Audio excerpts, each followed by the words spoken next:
Welcome to the Chef's Kitchen. This is a unique moment in time on Explora One. We have a cooking school, truly a hands-on cooking school. No knife skill classes here unless you ask Chef Jean-Louis to give them to you.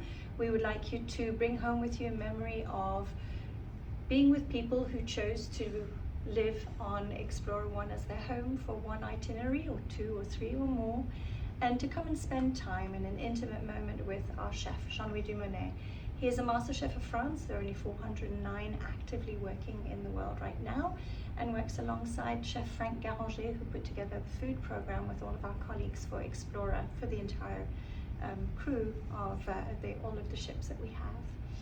The Chef's Kitchen classes are daily. We have one or two classes based on the fact of us being in port or at sea. The classes are in the morning, 9:30, 2.5 hours. And we actually bring people to our destinations to follow our itinerary through these classes.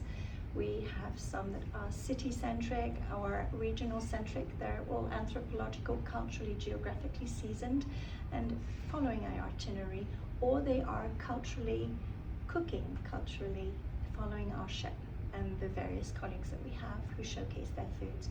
We have a pasta class, we have a risotto class, we have a tapas class, we have a pastry class, and then we have French classics. And also besides all of that, we have classes such as the one we held this morning, which was haggis and king scallops and neeps and tatties, because we're up in the Orkneys, up in Scotland. We hope you can join us. Look forward to seeing you. Bye.